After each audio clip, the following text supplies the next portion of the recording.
नीलू, और कितना सोना है अभी तुम्हें? उठो, देखो बंटी कब से रो रहा है। शेखर, आज मेरे सिर में बहुत दर्द हो रहा है, मुझसे उठा भी नहीं जा रहा। प्लीज़ माँ से कहकर बंटी के लिए दूध की बोतल बनवा दो।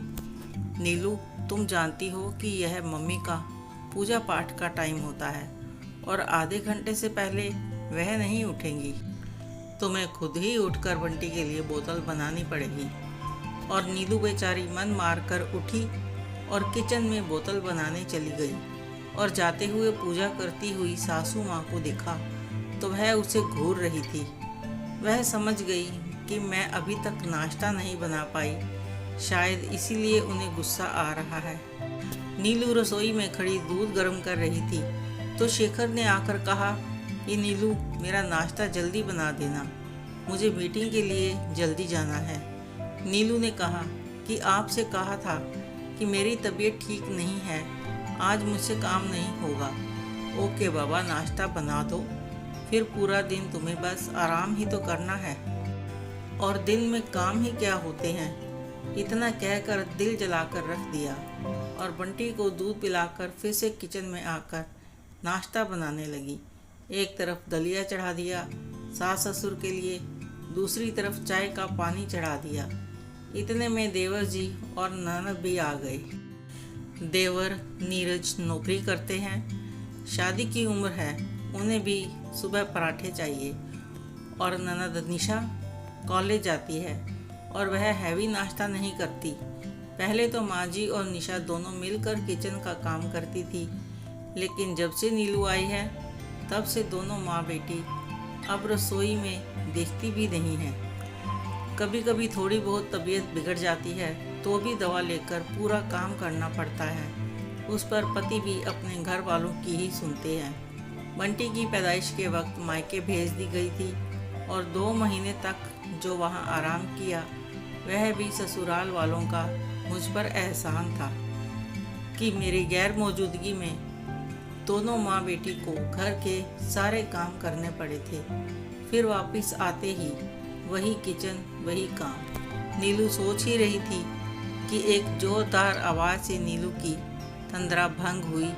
फिर फटाफट से दलिया परोस कर सास और ससुर के सामने रखा।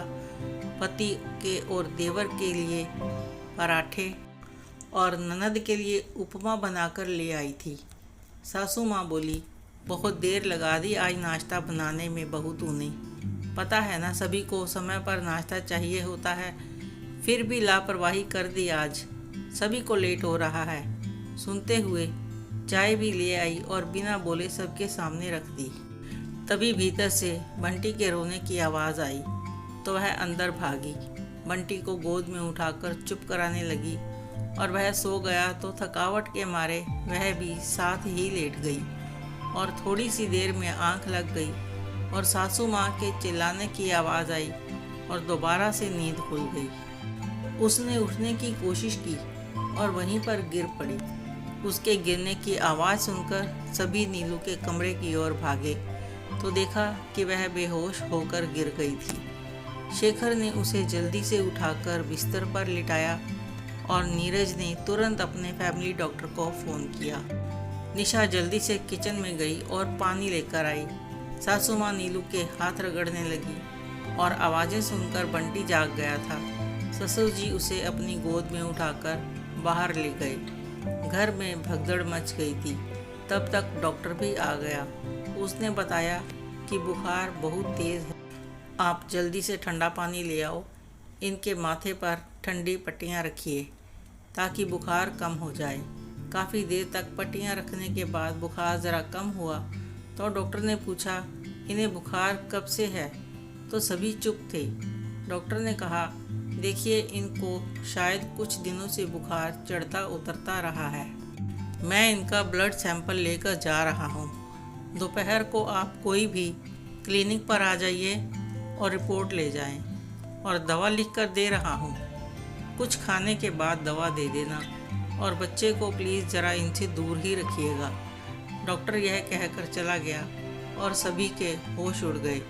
यह सोच सोचकर माँ और निशा परेशान हो रही थी कि घर कैसे चलेगा और बंटी को कौन संभालेगा। वह अभी 1 साल का भी नहीं है, तो माँ से दूर कैसे रहेगा। माँ के कहने पर निशा ने कॉलेज से छुट्टी ले ली। नीरज और शेखर को माँ ने ऑफिस भेज दिया। कहा कि हम दोनों हैं, हम माँ बेटी संभाल लेंगी। दोपहर को नीरज और शेखर दोनों भाई क्लिनिक पर पहुंच गए। डॉक्टर ने बताया कि बहुत ज़्यादा थकावट और नींद के कारण टाइफाइड हो गया है। कम से कम 8-10 दिन लगेंगे। इनको बिस्तर से हिलने मत देना, वरना बुखार लंबे समय का भी हो सकता है। घर जाकर शेखर ने सब बताया तो माँ ने कहा, ऐसी क्या थकावट हो गई कि टाइफाइड ही हो गया। पूरा दिन तो आराम करती है, अब 8-10 दिन तक घर के काम कौन करेगा, बंटी को कौन संभालेगा। सुबह से 4 बार इसकी पैंटी बदल चुकी हूँ, 2 बार दूध पिला चुकी हूँ, थक गई मैं तो। डॉक्टर से कहो कि तेज़ दवाई दे ताकि जल्दी बुखार उतरे और अपना घर संभाले। हमसे तो नहीं होगा और निशा की भी पढ़ाई खराब होगी। तभी ससुर जी ने कहा, भगवान तुम सही कह रही हो कि बहू पूरा दिन आराम करती है। अभी तो एक पूरा दिन भी नहीं बीता, तुम थक भी गई। जबकि सुबह बहू ने सभी को नाश्ता भी करा दिया था और वह सब काम बुखार में करती रही। ठीक कहती हो कि बहू आराम करती है। कोई भी उठता है नीलू को आवाज़ देता है कि फलां काम कर दो, फिर आराम ही तो करना है। नीलू के आने से पहले सब काम कौन करता था। अब तुम दोनों माँ बेटी ने रसोई से तो संन्यास ही ले लिया है। अब चाहती हो कि तेज़ दवाइयाँ देकर बहू को जल्दी उठा लो ताकि तुम्हें घर के काम नहीं करने पड़े। कान खोलकर सब सुन लो। टाइफाइड में दवा से ज़्यादा आराम चाहिए, वरना बुखार लंबे समय तक का हो सकता है। नीरज बोला, पापा डॉक्टर ने भी यही कहा है कि भाभी को पूरा आराम चाहिए और यह भी कहा है कि मुन्ने को वे अपना दूध भी ना पिलाएं, इससे बच्चे की सेहत पर भी बुरा असर पड़ेगा। निशा और माँ दोनों नीलू के पास बैठी थी और उसे तसल्ली दी कि वह ज़रा भी चिंता ना करे। 8-10 दिन तक दोनों माँ बेटी ने नीलू की सही ढंग से देखभाल की और बंटी को पूरा प्यार दिया। माँ का दूध छोड़कर भी वह दादी और बुआ के साथ खुश रहता। नीलू पूरी तरह से स्वस्थ हो गई थी, लेकिन अब कमजोरी भी आ गई थी, पर अब उस पर काम का बोझ नहीं था। अब घर के सब लोग मिल बांटकर घर का काम करते थे, जिससे किसी एक इंसान पर पूरे घर की जिम्मेदारी नहीं पड़े।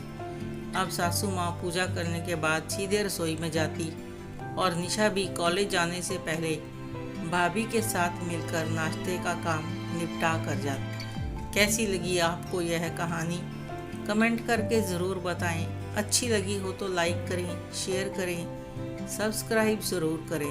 धन्यवाद।